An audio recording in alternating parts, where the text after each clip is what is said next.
अस्सलाम वालेकुम जी, मेरा नाम असगर है और मैं सेक्रेटरी पॉपुलेशन वेलफेयर काम कर रहा हूँ। जो हमारा एक सिलसिला हमने शुरू किया हुआ है कि रिप्रोडक्टिव हेल्थ केयर एक्ट पे हम सेमिनार्स कर रहे हैं और उसके लिए हम खैबर पख्तूनख्वा के मुख्तलिफ़ शहरों में गए और उस सिलसिले में आज हम डेरा इस्माइल ख़ान आए हुए हैं और यहाँ पे हमने एक प्रोग्राम किया और जिसमें हमारे मकामी साथियों ने बढ़ चढ़ कर हिस्सा लिया। हम सबका बहुत बहुत शुक्रिया अदा करते हैं। प्रोग्राम का मकसद बुनियादी तौर पे ये है कि आगाही पैदा हो हमारे लोगों में तवाज़ुन के बारे में, और तवाज़ुन ये कि जितने भी हमारे वसाइल और बच्चे हैं उनके दरमियान तवाज़ुन हो।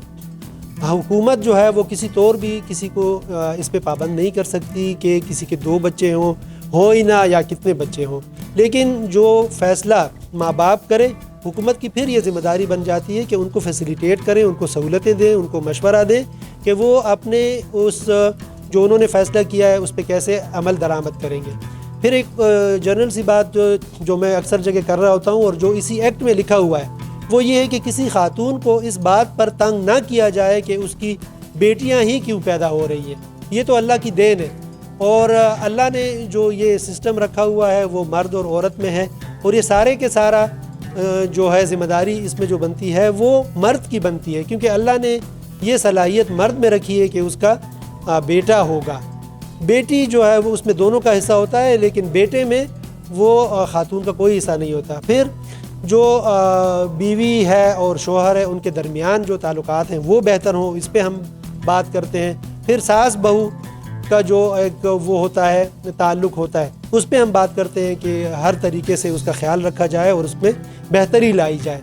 तो इस तरह की और भी कुछ बातें। अच्छा, एक और मैं ज़िक्र करूँगा कि ये जो ऐसी दवाइयाँ बाज़ार में मिलती हैं कि जो किसी तरह सर्टिफाइड नहीं होती, लोगों के लिए नुकसान का बायस बनती हैं, तो उस पर भी काबू पाया जाए और इस पे हम आहिस्ता आहिस्ता अमल कर रहे हैं। जो आसान काम है उससे बढ़ाते हुए मुश्किल की तरफ ले जा रहे हैं और इंशाअल्लाह ये आवाम की बेहतरी के लिए ही होगा। आपका बहुत शुक्रिया। मेरा नाम Naeem Khan, district population welfare Dera Ismail Khan. ये आज हमारा एक रोज़ा seminar reproductive health right care act 2020 के हवाले से मुनक़िद किया गया था और इस हवाले से हमने आवाम को आगाही देनी थी और इसके अलावा हमने गवर्नमेंट डिपार्टमेंट से, हेड ऑफ डिपार्टमेंट से यही तवक्को कि इसके इम्प्लीमेंटेशन में हमारे साथ ताउन करें और ये इंशाअल्लाह माँ बच्चे की सेहत के लिए बड़ा बेहतर रहेगा।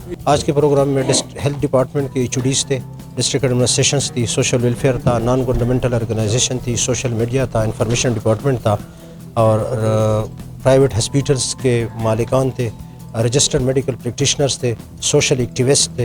ये सारे इस हवाले से ये बुनियादी तौर पर माँ बच्चे की सेहत के हवाले से है कि इस हवाले से मतलब है उसकी जो मतलब एक कानूनी हक़ हासिल है, वो इस हवाले से उसको आगाही देनी है कि माँ को ये हक़ हासिल है, माँ बाप को, इस जोड़े को, कि वो बच्चों को कितने बच्चे पैदा करना चाहे वो अपना फ़ैसला खुद कर सके। जी, मेरा नाम मुजीबुल्लाह ख़ान, मैं पॉपुलेशन वेलफेयर डिपार्टमेंट में एज ए डिप्टी डेमोग्राफर काम करता हूँ।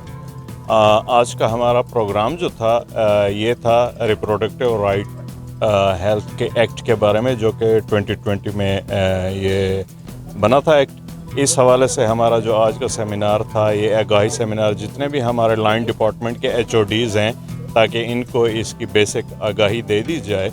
और ये जो हमारा आज का सेमिनार था ये UNFPA के तावन से था। देखें जी, जब भी कोई कानून पास होता है तो उसकी आगाही के लिए मुख्तलिफ़ सतह पे प्रोग्राम्स होते हैं। ये क्योंकि कानून सबसे पहले सिंध में पास हुआ था और उसके बाद जब 2020 में ये कानून सूबा खैबर पख्तूनख्वा में ये राइट इम्प्लीमेंट हुआ, तो इसकी उस सतह पे मास अवेयरनेस नहीं थी और ये हमारा जो पॉपुलेशन वेलफेयर डिपार्टमेंट का काम है ये उस सिलसिले की आगाही की एक कड़ी है और ये आगे भी इंशाल्लाह हम मुख्तलिफ प्रोग्राम इसके आगाही के सेमिनार करते रहेंगे इंशाल्लाह।